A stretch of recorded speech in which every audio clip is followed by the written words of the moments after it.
The Trump administration estimates 100,000 homes have been either damaged or destroyed by the Harvey storm system since last week. While the total amount of damage is unknown, initial estimates of property losses in Houston and surrounding areas are in the tens of billions of dollars. Let's bring in Hilary Kramer, editor of GameChangerStocks.com.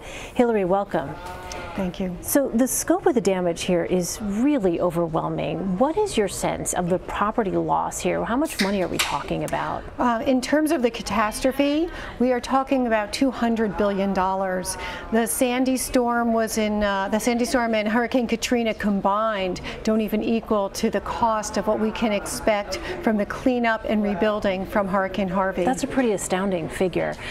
One thing that we've also been seeing are, in addition to these homes being submerged, are cars and vehicles submerged. So what is the situation for these homeowners, these property owners? Does typically a car insurance policy cover damage from a flood like this? Yes, the car companies themselves will rely on, of course, insurance. So you're looking at Progressive, Allstate, Geico. They will come in and they will write checks and they will replace these cars. So the losers here, really, it's interesting. 1 million cars estimated have been destroyed on lots because the higher ground turned out not to be higher ground. I mean, this really turned out to be a Noah's Ark kind of flood. Right. So we could expect 1 million destroyed. That's why you don't want to jump in and buy some of these car insurance companies, the insurance companies, because this could be a long-term impact on them. Now, there's always winners, though, even when there are losers. So we can expect that production, Toyota, General Motors, Ford, we are going to see car production to improve, increase, and it will give a lift to those companies. Just like when you take a look at the devastation, let's say, to the homeowners, on the opposite side, it means that millions of people that are impacted and work at places like Home Depot, Lowe's, Sherwin-Williams, Stanley Black & Decker, they're going to be doing overtime trying to get products and supplies into those stores and to those consumers who are going to need to rebuild. Yeah, let's talk more about the construction here. So that region of Houston and the surrounding suburbs there really has been the site of this construction boom, but we've heard from a lot of these storm survivors that they didn't have flood insurance.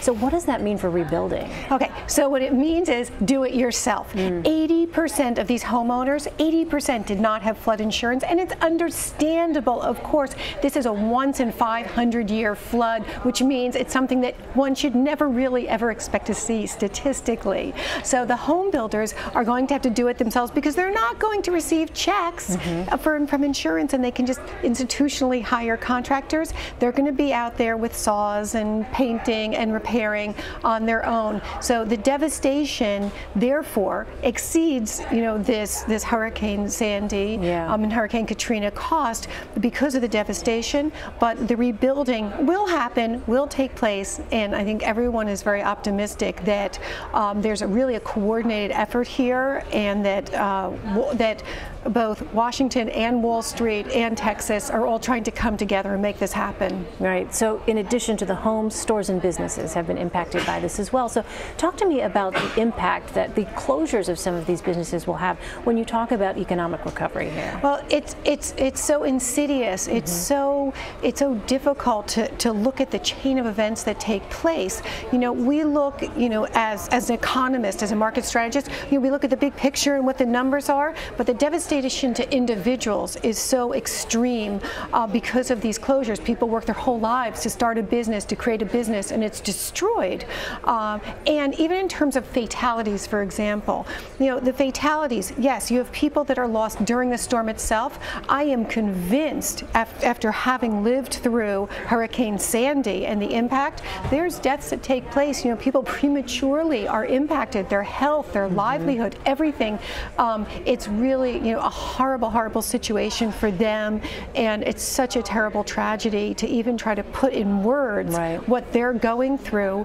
The only positive is that we've seen so much humanitarian humanitarian effort, and we've seen so many people come together, and hopefully the relief effort will in some ways try to help, at least in the short term, but long term, Houston, will be rebuilt, at least because we have so many refiners there. We have the oil and gas industry.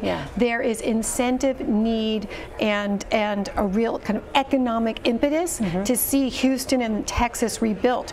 The tragedy in Louisiana was that everyone sort of cared, but unfortunately money is what talks, and therefore Texas will be rebuilt. All right, so speaking of oil refineries, AAA released a report that Thursday's national gas price average was the highest recorded price this year at $2.45 a gallon. So should we expect gas prices here to continue to rise? Yes.